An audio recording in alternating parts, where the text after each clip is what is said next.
gavana wa hapa bwana Nasil, utoe miguu kwa gunia. Uweke vijana wafungue mitaro maji iweze kutembea. Namba 2, mimi nataka niongee na magavana. Hii shida iko ni ya serikali kuu na serikali ya kaunti. Na tutaki gavana atuachie sisi peke yake. Tunapoongea leo, gavana wa Wajir, wa Mandera na wa Garissa wamenunua chakula na madawa. Nimetoa mandege, watu wanapelekewa chakula kila pahali.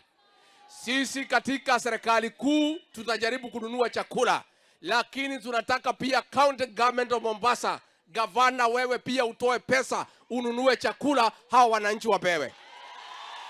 Tumekubaliana? Tumekubaliana? Na hatutaki gavana yeyote kulaumu serikali kuu, ati serikali kuu haitoi chakula. Hata wewe gavana uko na pesa. Kama watu wanakufa, hiyo pesa unaweka kwa benki ifanye kazi gani? Pesa yote saa hii, kila gavana katika Kenya, pahali watu wameathirika, wasimamishe kazi zote, wanunulie watu chakula na blanketi na madawa.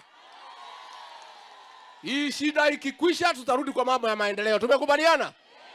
Kwa sababu hata tukifanya maendeleo, watu wakikufa, unafanyia nani maendeleo?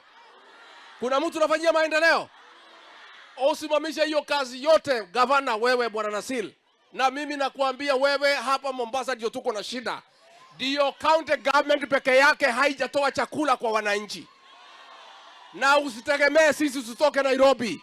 Kwanza wewe utoe pesa ununue chakula, tukuongeza zingine. Na mimi mnajua ni mtu ya kusema ukweli.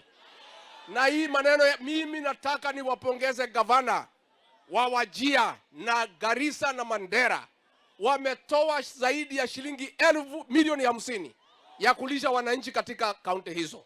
Na tunataka pia hapa na Tana River, gavana wa Mombasa, gavana wa Tana River, pesa muko nayo kwa bank, tumepea nyinyi pesa kutoka National Treasury, muachilie pesa wananchi wapate chakula, wapate madawa, wapate blanketi.